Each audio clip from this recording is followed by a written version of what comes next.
members from Burrito, or at least changing the strategy, because if you're going to give Warchi a Freya, you can't neglect it all early game, right? Here's the thing, though, is that if I'm Burrito, I want more aggression, because I mean, you had Fusify, who was trying to play that super aggressive standpoint on the Gab. I mean, he was going in with the Blink Cataclysms, but he was unable to really connect on anything after that. And also, Burrito, in the times that he did find them, just weren't able to follow up immediately after. So I just, if they're gonna take that initiative anyway with the Blink from the get-go on Gab, you might as well pick a more aggressive support that you can kind of try and bully Papis out on. So far, the same bans from both teams, but this time Burrito with the first pick will lock in that Kernos.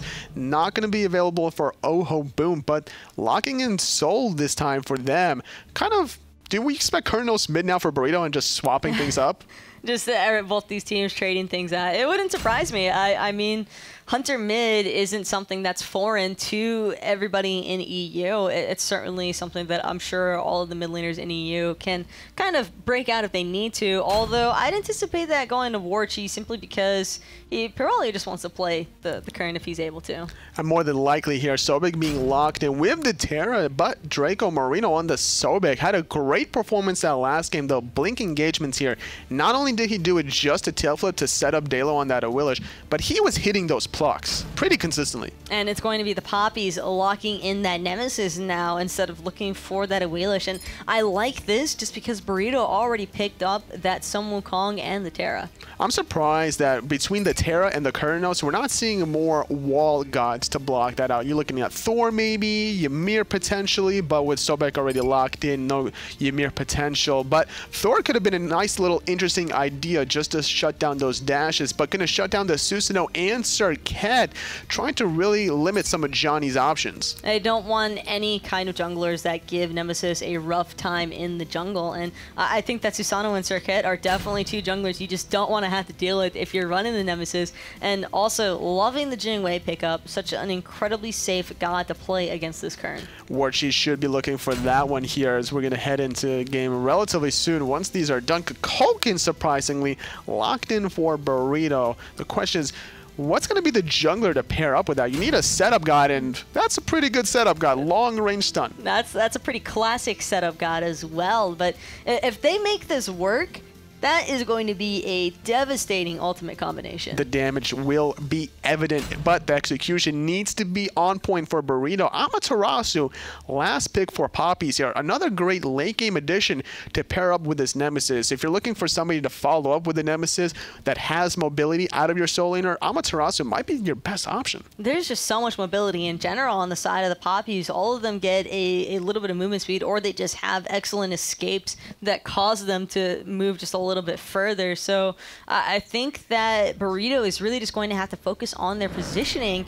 in game number 2, especially considering that they've got a Kukulkan. That's true. Burrito, they need to find their first win here in the SPL. Papis, they can't get out of relegations, and with that last win secured, they're guaranteed to be the top seeded relegated team thus far. So putting themselves in a good spot. So this could be a little bit of use of experiments here out of both teams. I think that Death Panther is kind of just falling back to an old crutch. His Kukulkan is something that he doesn't break it out too often, just considering that Kukulkan is a massive risk, especially at a competitive level. So you generally have to pick around it. His team picked around it quite well, though. Look at this. 3 members from Papis putting pressure on that million as Warchi is going to start up his own red buff. Having the Bummus Mask trying to really get this down. Fusify throwing out the stun, but it was all just kind of allowing Caspinify to get the free solo farm in that dual lane. He basically, Warchi just ignored. He just ignored him entirely. Did not want anything to do with Fusify.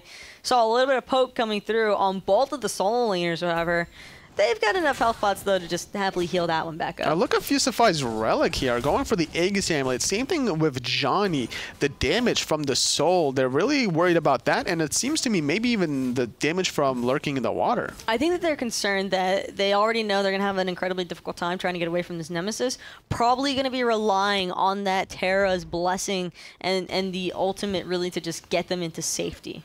So far, not too much action compared to the last game. These invades on the right-hand side hasn't been completed at all. Not feeling the pressure quite yet, but Creed certainly is with that Berserker's barrage. Sibby taking a little bit of poke in return, but this is what Johnny wants. He wants to take an engagement with 2 players around him just to fully optimize that Thor passive. And think Creed got a little bit lucky there. It didn't seem as though the double tap was able to connect, as his health bar is still fairly intact, but already, I'd say that both of these junglers are playing it fairly aggressive, considering the starting points. So far, 2 minutes into the game, we haven't seen any kills quite yet, but on the right-hand side, a little bit of action here as Creed is going to get poked down, and this is what you want to do against an Amaterasu in the early game, before she gets those auras maxed out, before she gets the mobility or the items to complement that. You really want to get an advantage for your soul laner.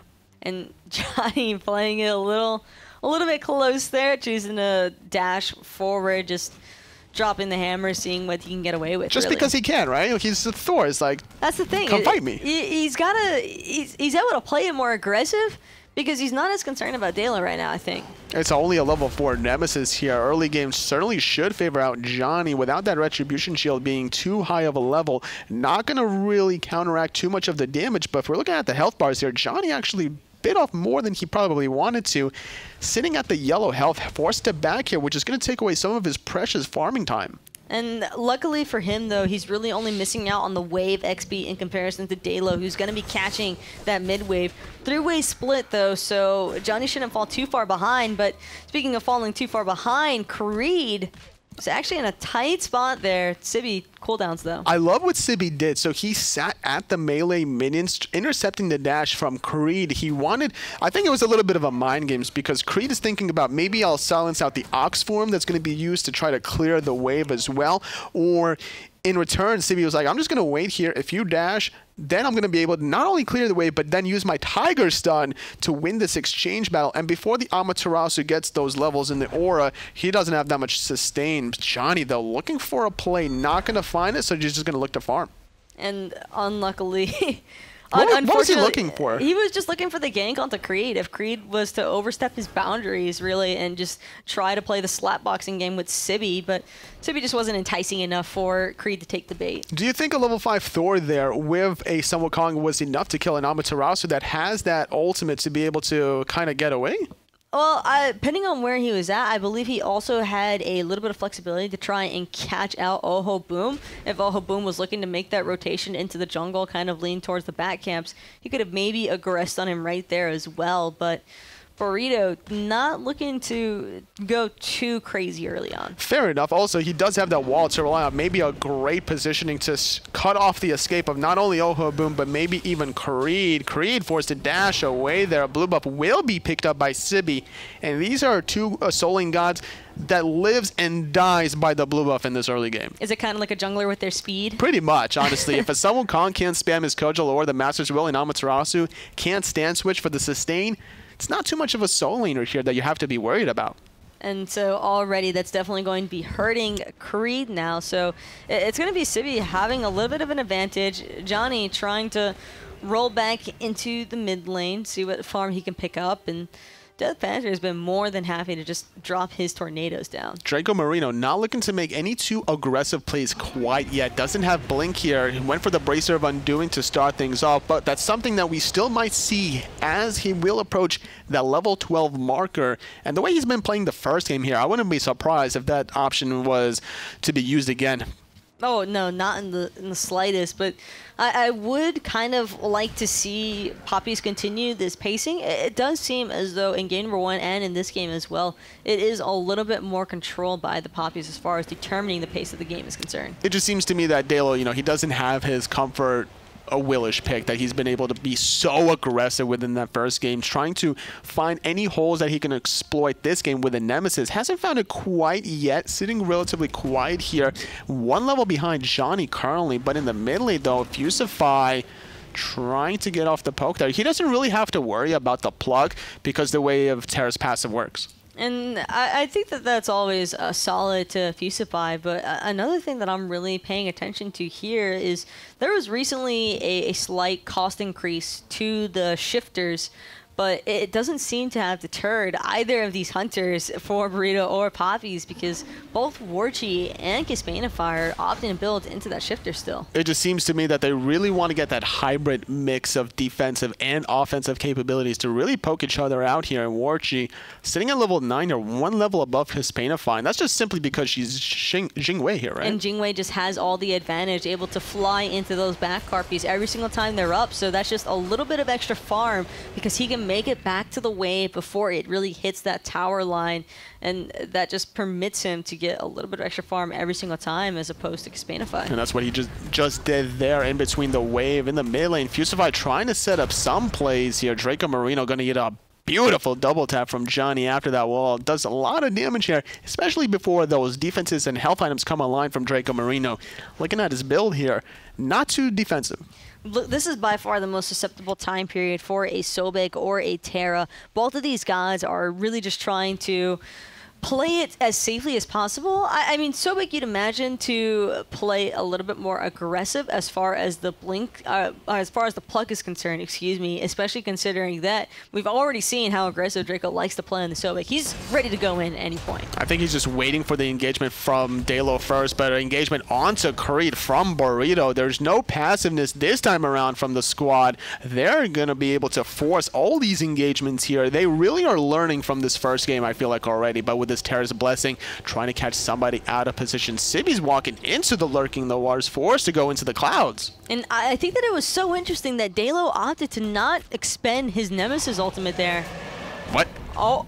Was that used just for the mid-harpies? Sometimes you gotta zone. You gotta zone and assert your dominance for those mid-harpies. But, okay, now if you're the Papis and you see that, do you just force a team fight off of that one ability alone? You could, if it wasn't for the fact that Papis already tried to force a little bit of a team fight there, and it's just so easy for Burrito to disengage and fall back to their Team 1 tower that it'd be incredibly difficult for Papis to really follow up on that. In the sky, Johnny looking for it again. Gone to Creed, setting up by the Tiger Stun Berserker Barrage. Not enough!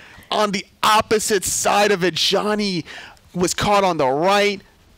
Amaterasu on the left. What an unfortunate circumstances for Johnny. He was trying to move forward and he got caught on his own wall, just like stopping himself from moving forward.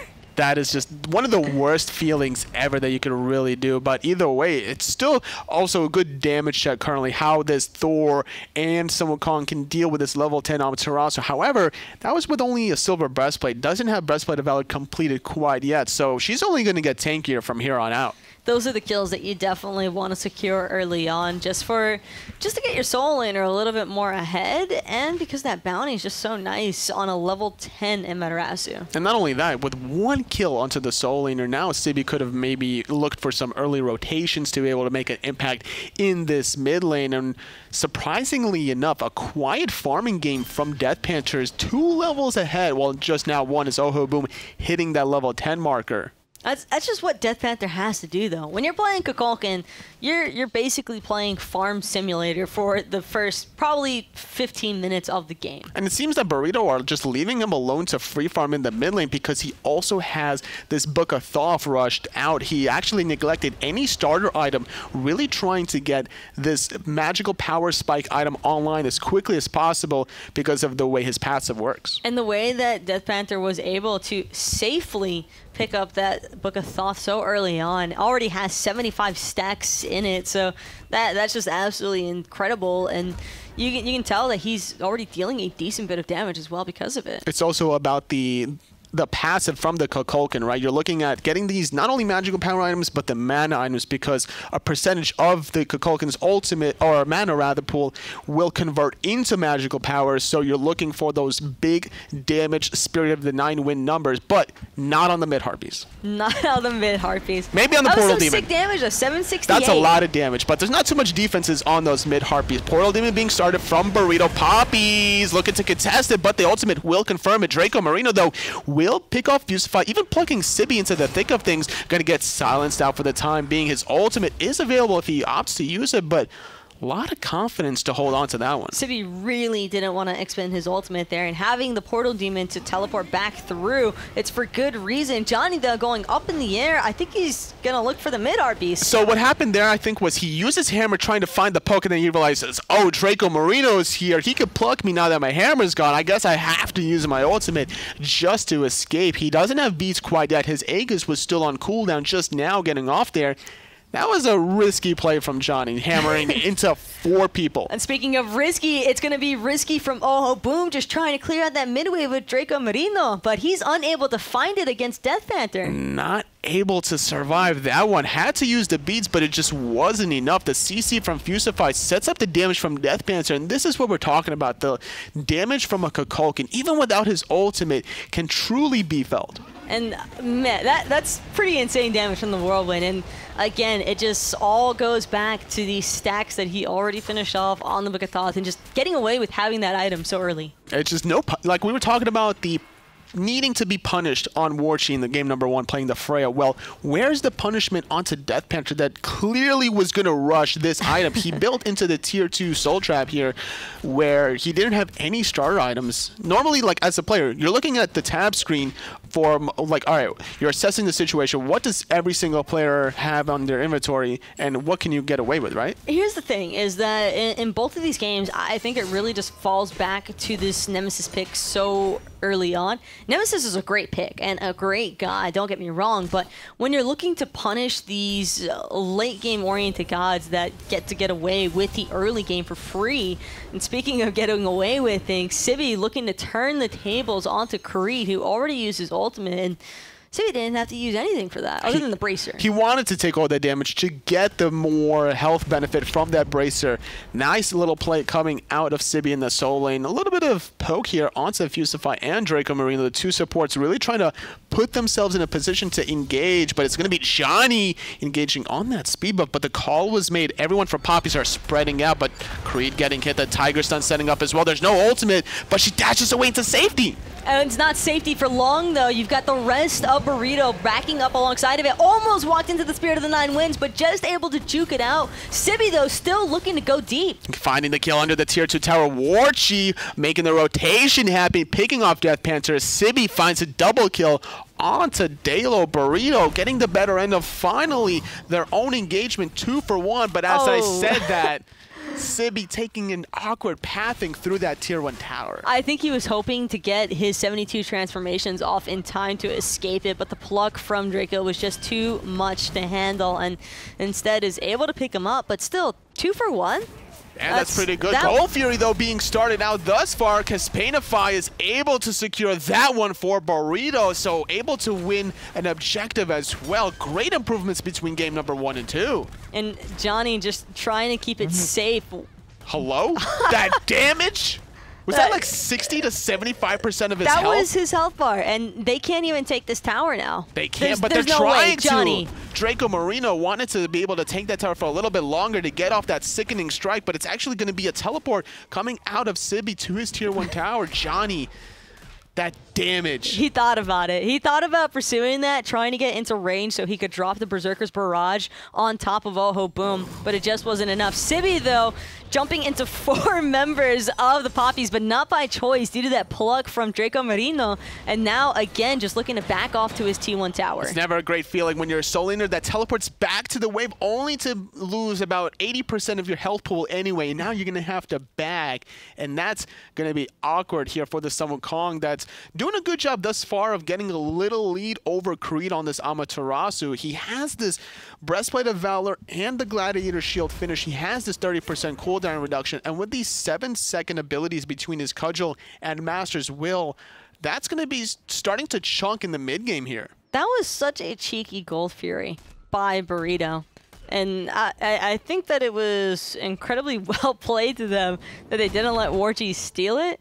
But I still kind of can't believe that they got away with that one. It was just a complete contest from Warchi, but it just wasn't enough damage here either way. The Persistent Gust wasn't enough coupled with the ultimate to be able to steal away that one. And Burrito, I like the fact that they're trying to go for these plays, whereas they were kind of almost a spectator in that first game. Now, not only do they have front row tickets, but they're on the field playing. They were playing first responder to everything that the Papis were doing, just trying to counteract it with their own style of gameplay and their own aggression. It just wasn't really enough whenever they tried to bring it out. And potentially, again, Papis looking to make something happen against Sibby, but pay attention to that backside where the rest of Burrito are looking to chase down Draco. Golfier still down for 2.5 minutes, which means we're going to see more action on the right-hand side. Rotation has been made from Caspanify. Warchi is not here. He's on the left-hand side. Ultimate from Johnny, trying to set up the spare. The 9 wins all that damage onto Creed, but Johnny actually landing on Ohoboom instead. And it's going to be Dalo just trying to get out with his life, forced into the purification beads off the Wild Hunt, but he can't get away from Sibby for much longer. That's going to be another kill for Burrito, and it's looking like the Portal team is going to go their way too. They need something here. Warchi, though, not making this important rotation. As a Hunter player here, you gotta be there. I don't necessarily fault him, though, for not being there, even though on the Jingwei, he probably could have had a much easier time reaching that. I think that if he secures this T2 tower, it's still a fair trade for his team, and there it goes. Getting just enough gold to make it worth it for being there. Nice persistent Gus, just barely catching Sibby on that Tiger there. Had he used the Ox form, wouldn't have found the knock up there, immune to those kinds of crowd controls. But you need to be careful, actually. Burrito was invading the red buff. Could have maybe cut off the escape route from Warchi, but instead looking to back off instead. So still a good position here for Papis, despite not winning that team fight with those 2 towers. If he doesn't get the tier 2 tower, it's not as worth if he doesn't get the T2 tower, but he got a ton of solo farm. He's actually the highest level in the game right now because of all the solo farm that Warchi just acquired. And then on top of that, Papis are only down a few hundred gold. Like, it's like 700 gold pretty much. It's not really anything to be super concerned about, especially not 18 minutes into a game. And that last team fight, I'm looking at the damage from Death Panther. That Spirit of the 9 wins almost deleted Creed. And I thought actually that Johnny was going to follow up with that ultimate just to chase down this Amaterasu, but found a nice little kill that was almost guaranteed. I think it was on Ohoboom instead. So good target selection here coming out of the jungle from Burrito. That ult from Death Panther kind of just opened things. It just made things wide open for Burrito to follow up on their aggression. You had Dalo trying to kind of slow things down, dropping his Nemesis ultimate, but there was just nobody around from the side of Papis that could get close because everybody was on the retreat. 19 minutes into the game thus far. The Golfier is about to respawn in 20 seconds. It was basically forced from Burrito, even with Warchi inside their face. I wouldn't be surprised here, though, if Burrito tried to go for the second one again. It wouldn't surprise me at all, and I actually think that Johnny has been itching to go up into the sky again. Fusify already taking the more aggressive panthing, running straight towards 3 members of Papis. Ooh, the ultimate onto Death Panther from both Creed and Dalo, really trying to force the engagement there, retreating onto that tier 1 tower, and that's what you want to do against a Kukulkan. Don't allow him to free cast his abilities, make him second guess his positioning. And now it's going to be Death Panther looking for that Spirit of the 9 wins yet again, but off the mark this time around. Now the team fight is looking to potentially go in Papis' favor. What a wall stun from Johnny going into the sky, thinking about who he's going to land on, looking at Dalo potential. He's going to be on Draco. 3-man stun, but no follow-up. He has to retreat. Everyone was just too far behind. Was able to find the purification beads, though, from Dalo, and that's still a huge pickup. But now Johnny kind of just hovering around that gold period, looking for the lazy back, unable to get it, though. And with everybody on the side of Burrito kind of just trying to sustain up in this Terra, oh no. Golfier being started from Papis, it's already very low. It's actually going to be secured from Creed, but having to sacrifice Warchi in response. Creed is also going to be able to stun out 2 members trying to retreat thus far. Definitely worth it here, sacrificing Warchi for the gold. As long as Burrito don't get anything else out of it, then that is typically in favor of the Papis, but Fusify just trying to be a nuisance towards Ohoboom, but I think that he might have made the wrong decision if Ohoboom can connect with some of these auto attacks. Nobody's here from either team. It's going to be a straight-up 1v1 chase around the Golfier. However, it's going to be a Fire Giant attack from Burrito. The ultimate from Death Panther is not available. Oh, I'm sorry, it just came off cooldown. Going to be secured for Death Panther.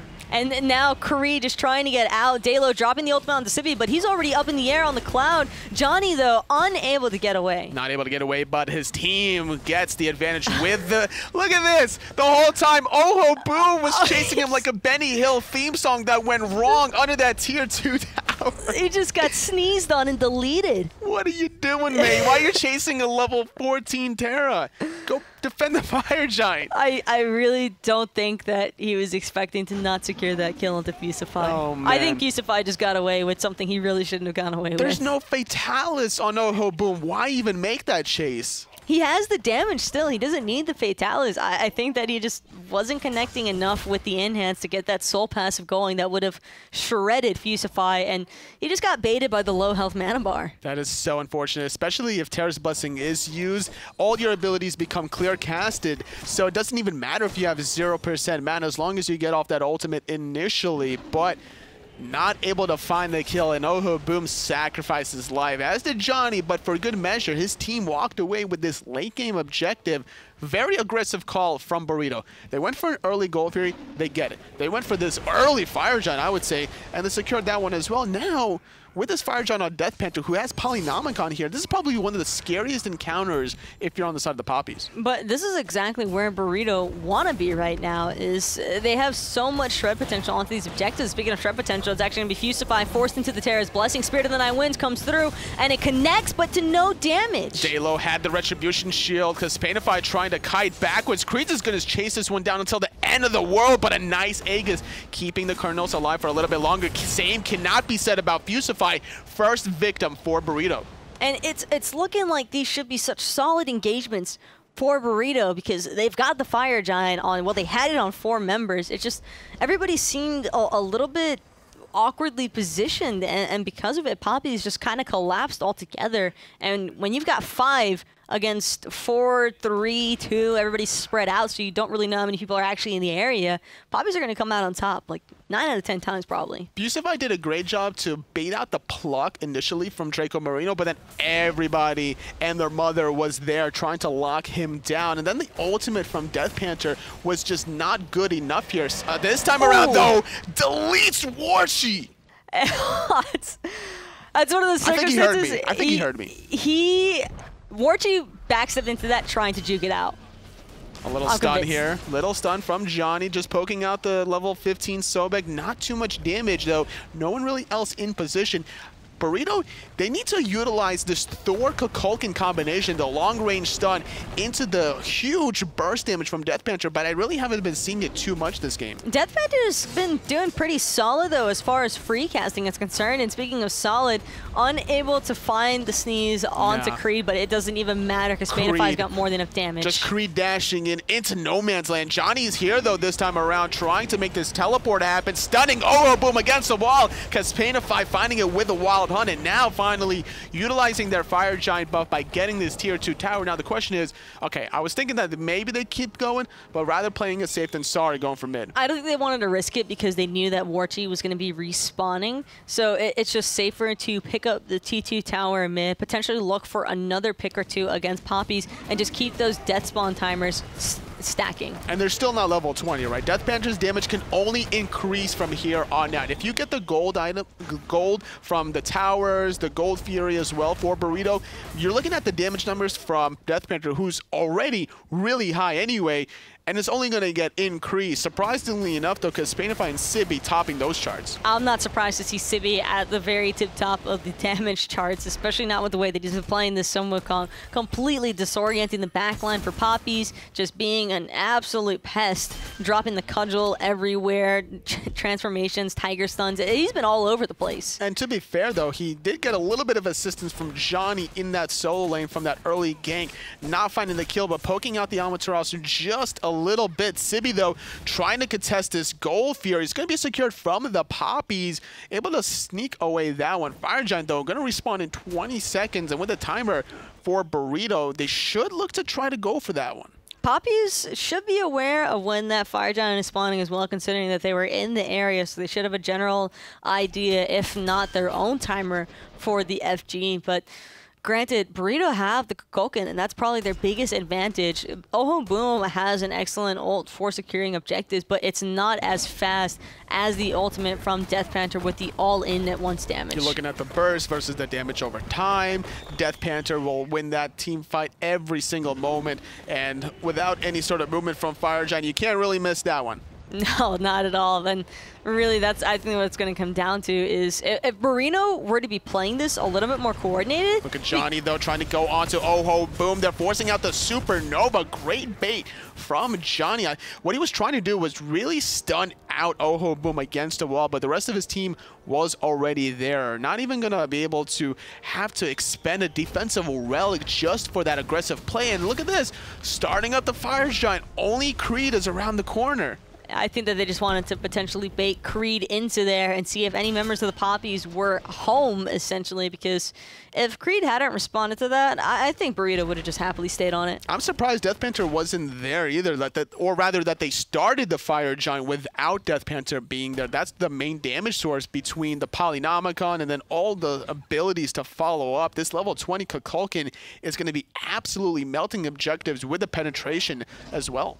And all around, again, just Burrito looking to take up the initiative, and the ultimates are good so far from Creed. So far, it's a lot of damage being dealt onto everybody. Spared the 9 wins off the mark. Not going to find a home there. Creed needs to be able to get out of this one. Fire Giant is actually going to get leached. Johnny in the sky trying to find a target. It's going to miss onto Creed. Dalo taking out Caspainify. Sibby not on the mark either, but will finally connect. So far, it's been a 1-for-1 trade. Everybody just trying to reposition themselves. Everybody's all over the place. Johnny's trying to take on Dalo in the 1v1. Sibby's looking for the stun potential. Fusify a little bit off the mark as far as the clap is concerned, but they're still going to be able to find Warchi, and now Johnny, that was a great turn of attention. All they need now is to have Fusify tank this Fire Giant to allow Death Panther to absolutely melt it. Despite not having a Hunter here in Caspainify, the late game damage from Kukulkan should be enough here, but playing it really safe to go for the speed buff instead. Do you think the window is now closed for them? No, they want to wait for Caspainify to spawn.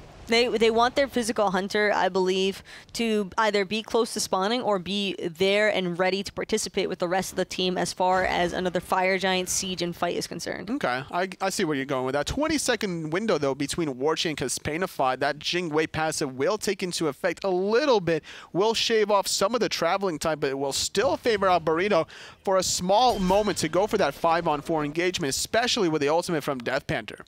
I think another big thing here, too, is that Dalo's had a really hard time connecting with these Nemesis ultimates and having his team be grouped up enough to follow up on it. It just seems to me that a little bit more chaosing started by Burrito rather than the Papis. And speaking of chaos, Spirit of the 9 wins not on the mark yet again, and Creed's doing a good job forcing Death Panther to question his positioning. Johnny gonna land right onto Draco Marino. There's the follow-up damage that you're really looking from the Thor.